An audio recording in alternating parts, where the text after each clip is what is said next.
안녕하세요. SPITV 상업용 부동산 TV의 김필립입니다. 오늘은 베어 로보틱스의 하정우 대표님 모시고요.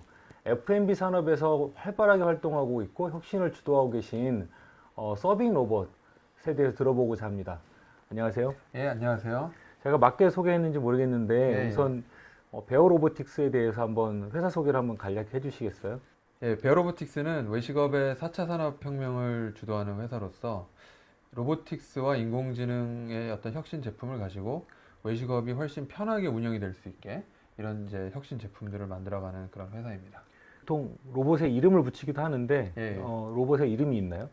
현재 지금 저희가 로봇의 이름이 페니라고 합니다. 페니라고 한 이유는 처음에 창업을 했을 때 미국 드라마 중에 빅뱅 이론이라는 드라마가 있습니다. 거기에 네. 이제 여주인공이 펜인데 그분이 이제 치즈케이크 팩토리 서버예요. 음, 그래서 이렇게 펜이라고 부르다가 보니까 이렇게 됐는데 저희가 사실 이름을 바꿀 예정입니다. 네. 왜냐하면은 일단 글로벌하게 하려다 보니까 이렇게 장난식으로 네. 붙이는 이름보다는 좀 더 제대로 된 제품명이 있어야 될 것 같고요. 두 번째로는 왜 서빙하는 로봇이 여자 이름이어야 되느냐? 여성 아. 이름보다는 좀 중성 이름이 더 맞을 것 같고 세 번째로는 우리 고객들이 보니까 자기가 자기 이름을 붙이길 원해요. 그 자기의 네. 컨셉에 맞게 그 이름들을 다 붙이더라고요. 그러니까 아직 저희가 공개하기 좀 이르고요. 한번 저희가 이벤트를 할 거고요. 그렇게 해서 이제 고객들이 자기 이름을 붙일 수 있게끔 그렇게 할 겁니다. 기본적으로 페니는 서비스라는 로봇이죠. 일명 서빙 로봇이라고 부르는. 예, 예, 예. 음식이 나오면 고객이 있는 자리까지는 공간 내에서의 배달을 해주는 로봇을 예, 이해할 수 맞습니다. 있죠. 현재 본사의 위치도 미국과 일본과 한국 이렇게 세 가지의 사무소를 두고 계신가요? 현재 저희 사무실은 미국이 이제 본사고요. 한국에 이제 지사 사무실이 있습니다. 일본은 저희 파트너 통해서 지금 저희가 영업을 하고 있습니다. 제가 사실 뭐 이런 말은 요즘에는 안 써봤는데 엑스 구글러가 예. F&B에서 일하시는 분은 처음 봤습니다. 예. 근데 또 찾아보니까 네. 되게 숨은 분들이 있습니다. 있으세요? 저희끼리 또 이렇게 네트워크 형성이 되는데 네. 너도 그 또라이냐? 나도 사실 그 또라이다. 이러면 이렇게 만들어지는 커뮤니티가 있습니다. 워낙에 그러면 이렇게 먹는 거라든가 요식업 산업을 좋아하셨나요? 아니면 이 전략적으로 선택하신 건가요? 제가 솔직히 말씀드리면 아무 생각이 없었습니다. 그게 어떤 네. 솔직한 마음이 있고 어떤 제가 뭐 꿈을 갖고 외식업을 한 건 전혀 아니었습니다. 회사를 다니다 보니까 뭔가 딴짓을 하고 싶은 시기가 있잖아요. 이제 외국에 살다 보면은 좀 사람들이 외로워요. 어떤 뭐 한국식 포차나 한국 사람끼리 좀 어울릴 수 있는 데가 또 한게 만족스러운 데가 없습니다. 네. 그리고 이제 내가 투자를 해서 재밌게 한번 만들어 보자. 그냥 그런 단순한 생각에서 시작을 했었는데 그냥 무턱대고 뛰어든 건 아니었는데 제가 공부를 한 것보다 막상 오픈 딱 하고 보니까 정말 힘들더라고요. 정말 힘든 산업이고 그렇죠. 이런 인더스트리가 있었구나. 너는 너무 순진하게 모니터 뒤에서 편안한 직장 생활을 했구나. 이게 어떤 저한테는 굉장히 충격이었고 그래서 이제 외식업에 관심을 갖게 되었고 그러면서 또 많은 것들을 좀 제가 배우게 되었습니다. 흔히들 이제 스타트업 중에서 사물과 사물 연결하는 O2O 하신 분들이 예. 처음에 제일 쉬운 일을 생각했다 제일 후회하는 산업이라고 하더라고요. 그러면 대표님 같은 경우에는 국내에도 이제 고객이 있으시잖아요. 근데 국내에 있는 F&B 시장도 크다고 생각하세요? 이제 시장을 어떻게 보냐에 따라 다른데 아마 전 세계 외식업의 매출의 40%는 미국계 회사에서 나오는 걸로 알고 네. 있습니다. 그런데 이런 어떤 제품을 납품할 입장에서는 우리 로봇이 몇 대가 납품될 그렇죠. 수 있느냐는 식당 숫자에 비례하게 되어 있습니다. 네. 식당 숫자를 보면은 한국이 60만 지점이 넘고요. 미국도 70만이 좀 안 됩니다. 그러니까 어떻게 보면 얼추 비슷한 그렇죠. 사이즈의 시장이라고 저희는 생각을 합니다. 우리는 이제 인구 대비 굉장히 더 인구 대비 훨씬 더 과밀한 많은 식당 더 많은 숫자죠. 거 가지고 있죠. 네. 일단 공급된 이 상점 및 네. F&B 스토어가 많다 보니까 그만큼 고객의 수도 많다고 이해하면 될 것 같은데 맞죠? 예, 아무래도 제가 정확한 통계는 없지만 식당 숫자 통계로 봤을 때 한국 사람들이 외식을 더 많이 한다라고 이제 보면 될 것 같습니다. 미국도 네. 이제 점점 외식을 많이 하는 추세이긴 하지만 기본적으로는 한국에 있을 때보다는 집에서 더 많이 먹게 되는 것 같은데 한국은 아마 그런 수요 때문에 이미 시장이 많이 이렇게 확장이 된 것 같습니다. 그렇죠. 부동산적으로는 네. 우리나라 F&B 요식업, 외식업이라고 부르는 산업이 어려운 이유가 똑같은 이유예요. 과공급인데요. 그래서 한 3분의 1 정도 상점이 줄으면 네. 모든 사람이 다 먹고 살 수 있다. 뭐 네. 이런 얘기도 합니다. 그래서 네. 거꾸로 말하면 그런 시장이 있기 때문에 예, 계속 뭐 로봇에 대한 수요라든가 자동화, 무인화에 대한 수요는 예. 예. 계속 있을 것 같습니다. 예, 이게 참 재밌는 지금 현상이 미국부터 좀 시작되는지 모르겠지만 이 아마존 때문에 사실 상업 부동산이 좀 굉장히 위협을 받고 있잖아요. 네. 그러면서 외식업은 저는 쉽게 대체하지는 못할 것 같아요. 왜냐면은 그 아마존 상품은 배달오면 똑같은 게 오잖아요. 온라인으로만 잘 고를 선택만 해줄 수 있으면 어차피 네. 배송만 받으면 똑같은데 외식은 배달을 받으면 맛이 없어요. 꼭 맛으로 먹으려고만 시키는 게 아니라 가서 사람들과 어울리려는 건데 그러면은 이 외식업이 힘든데 이걸 쉽게 해줘서 다른 리테일들이 힘든 부분을 외식 네. 공간으로 채워주면 우리 사회가 얼마나 더 풍부한 먹거리가 제공되는 그런 시대가 오지 않을까 좀 그렇게 기대를 해봅니다.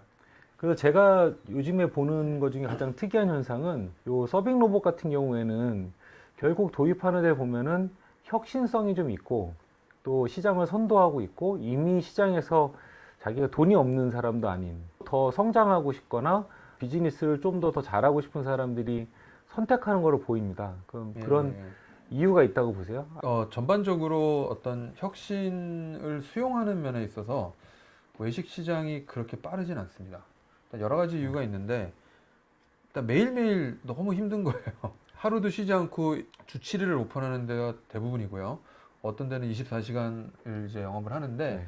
뭐 새로운 걸 가서 내 시스템을 바꾸는 게 굉장히 스트레스죠. 뭐 시설 하나 부착하는 것도 수리하는 것도 스트레스인데 로봇 하면 아직 여러 어려움들이 있고요. 현재 자금 사정이 넉넉치 않은 데는 이제 좀 두려운 거예요. 내가 이거를 투자를 하면 말이 되는 것 같은데 과연 내가 회수를 할 수 있을까? 더 어려워지는 거 아닌가? 이런 느낌을 받을 수가 있고요. 또 너무 장사가 잘 되는 데는 시스템을 바꾸기가 두려운 거예요. 사실 뭐 외식업 그렇죠. 잘 될 때 뭐 하나 바꾸면 그랬다가 또 오히려 뭐 다 깨지니까. 역효과도 있을 수 있으니까 그러니까 딱 그 중간쯤의 고객들부터 로봇에 관심이 많은 게 어느 정도 지점수가 있으면서 네. 어느 정도 안정적인 영업을 하고 있지만 이 매출이 늘지 않아도 고민인데 또는 마진이 많이 남지 않아도 고민인 그런 업체들이 이제 주로 많이 저한테 연락이 오고 있습니다. 그럼 미국의 경우에는 대표적인 그런 고객이 어떤 고객이세요? 뭐 저희가 알 수 있는 고객이 있나요, 이름이? 예, 그러니까 그 미국의 대형 프랜차이즈들 지점이 1000개가 넘는 그런 업체들이 사실 저희 지금 많은 고객으로 들어와 있습니다. 네. 네. 캐주얼 다이닝 업체들이 주로 많고요. 그 컴파스 그룹이라고 네. 미국에서 캐피테리아나 네. 케이터링 하는 거 네. 세계에서 제일 큰 업체가 있습니다. 거기가 저희 고객이고요. 거기서 이제 양로원을 중심으로 이제 로봇을 막 이제 배포하기 시작을 했습니다. 좋습니다. 그 한국에서는 지금 도입하고 있는 데들은 프랜차이즈인가요? 아니면 직영 시설을 하는 곳이 많은가요?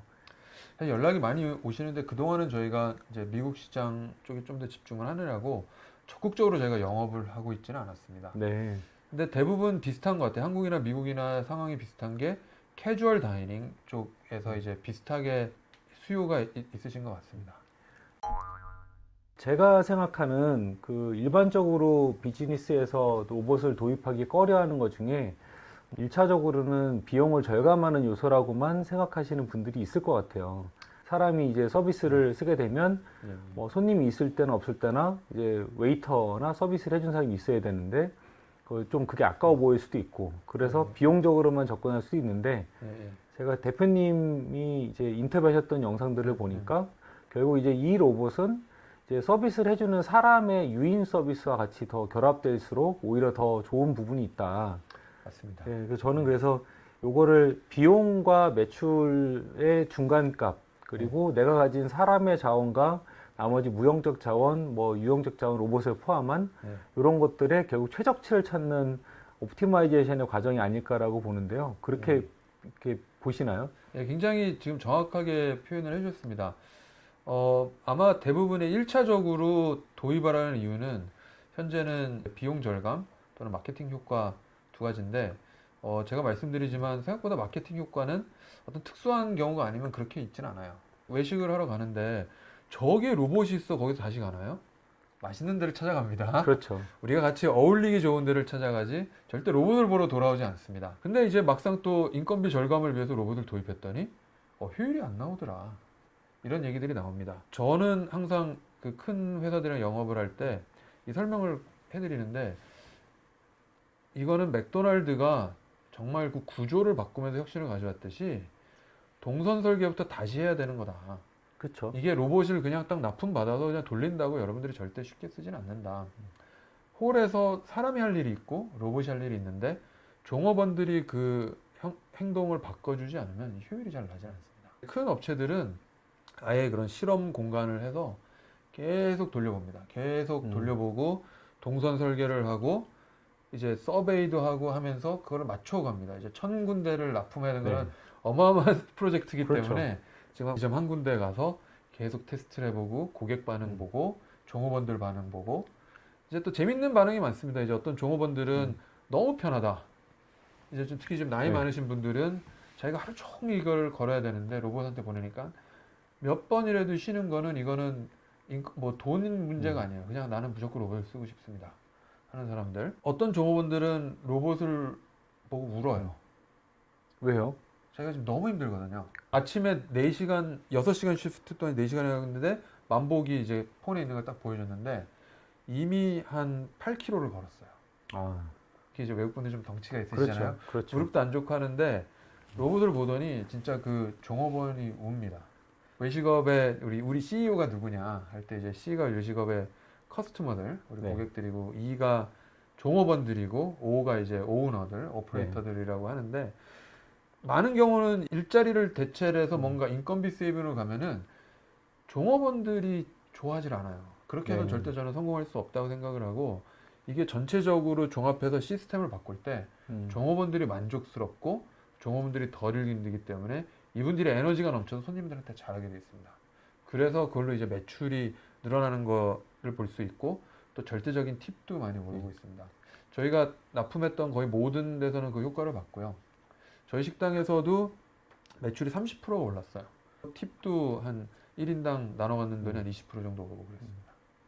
이 설명을 듣고 보니까 이제 로봇 중에서 저희가 그 물류센터나 이런 데 하역장 같은 데 보면 이제 보조용 파워 로봇이 있잖아요. 약간 비슷한 컨셉 같습니다. 그러니까 이 사람이 일을 아예 안 하도록 해주는 그렇죠. 게 아니라 좀 더 다치지 않고 더 그렇죠. 오래 더 만족도 있게 네. 할 수 있도록 네. 그 매일매일 나와도 결국 피로도가 적도록 도와주는 네. 컨셉과 유사한 부분이 있네요. 그렇죠. 어차피 이 외식업이 3D 업종인 이유가 이제 뭐 주방은 또 다른 형태고 홀 쪽은 이게 계속 움직이기만 해야 되잖아요. 네. 근데 그게 사람으로서 가치 있는 직업인가? 그건 한번 좀 의문을 던질 필요가 있고요. 정말 가치 있는 거는 이분이 오늘 식사하시고 하는데 내가 오늘 이분한테 정말 행복하게 해드리고 네. 그러면은 이 직업이 훨씬 더 가치 있는 직업이 되지 않습니까? 그 부분이 저도 이제 서빙을 해봤지만 재밌는 부분이었고 무거운 거 나르는 건 재미가 없었습니다. 맞습니다.